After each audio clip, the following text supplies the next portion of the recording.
Welcome to my YouTube channel Trusted GK.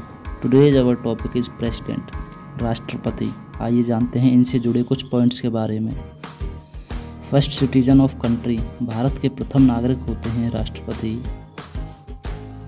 Second, third pillar of parliament, Lok Sabha plus Rajya Sabha plus president, इसलिए third pillar parliament के ये होते हैं। Temporary head of executive, कार्यपालिका के नाम मात्र के अध्यक्ष होते हैं, क्योंकि एक्चुअल हेड पीएम, वास्तविक हेड जो होते हैं प्रधानमंत्री होते हैं। जानते हैं इनसे जुड़े कुछ आर्टिकल्स के बारे में। अंडर आर्टिकल 52 इनके पद का वर्णन है कि राष्ट्रपति का पद होगा भारतीय संविधान के तहत। Under article 53 work and powers, कार्य एवं शक्ति, जिस पे हमारा अगला वीडियो है। कार्य एवं शक्तियों का वर्णन है अंडर आर्टिकल 53 में। अंडर आर्टिकल 54 इलेक्शन, इनके निर्वाचन का वर्णन अनुच्छेद 54 में है। आर्टिकल 55 मेथड ऑफ इलेक्शन, इनके निर्वाचन का अलग ही प्रोसेस है जो कि आर्टिकल 55 में है, इसके ऊपर भी अलग वीडियो है। आर्टिकल 56 ड्यूरेशन ऑफ पोस्ट, इस आर्टिकल के तहत इनकी पद के अवधि का वर्णन है, कितने दिनों तक उनकी पोस्ट रहती है। अंडर आर्टिकल 57 री इलेक्शन, पुनर्निर्वाचन के बारे में जानकारी 57वें अनुच्छेद में मिलती है। अंडर आर्टिकल 58 क्वालिफिकेशंस, योग्यताएं जो चाहिए होती हैं राष्ट्रपति बनने के लिए।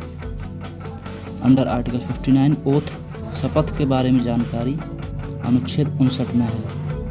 आर्टिकल 61 इम्पीचमेंट, महाभियोग, जिसके द्वारा राष्ट्रपति को हटाया जा सकता है, उसके बारे में जानकारी 61 में है। आइए जानते हैं इनकी योग्यताओं के बारे में। पहला है should B citizen of India, क्योंकि कुछ पोस्ट में यह जरूरी नहीं है, इसलिए इसमें यह बहुत ज़रूरी है।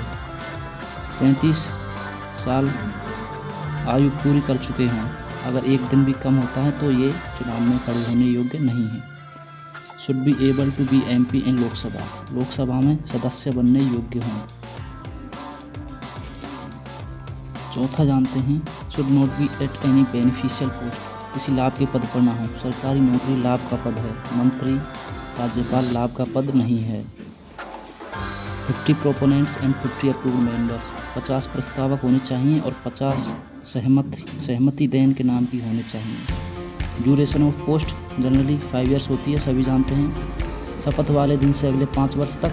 Resignation letter to vice president, 25 जुलाई को शपथ लेते हैं, जिस दिन नीलम संजीव रेड्डी ने ली थी, तभी से 25 जुलाई से ही ली जाती है। बात करें पुनर्निर्वाचन की, कोई फिक्स नहीं है, कोई व्यक्ति कितनी बार निर्वाचित हो सकता है।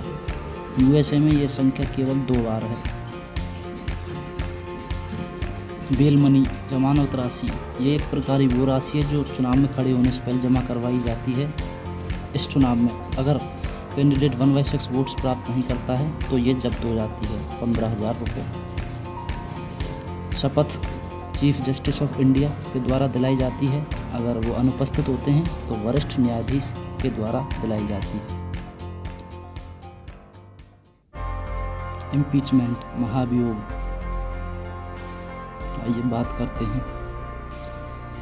इस प्रक्रिया के द्वारा प्रेसिडेंट को इनके पद से हटाया जा सकता है अगर ये कॉन्स्टिट्यूशन को फॉलो ना करें, कॉन्स्टिट्यूशन का उल्लंघन करें। प्रेसिडेंट को महाभियोग लाने से 14 दिन पहले ही सूचित कर दिया जाता है। इनसे रिलेटेड सभी मुकदमे सुप्रीम कोर्ट में ही देखे जाते हैं और इनकी अनुपस्थिति में उपराष्ट्रपति कार्यभार संभालते हैं, अगर ये किसी देश के दौरे पर हों आदि कुछ कार्य से बाहर हों तो।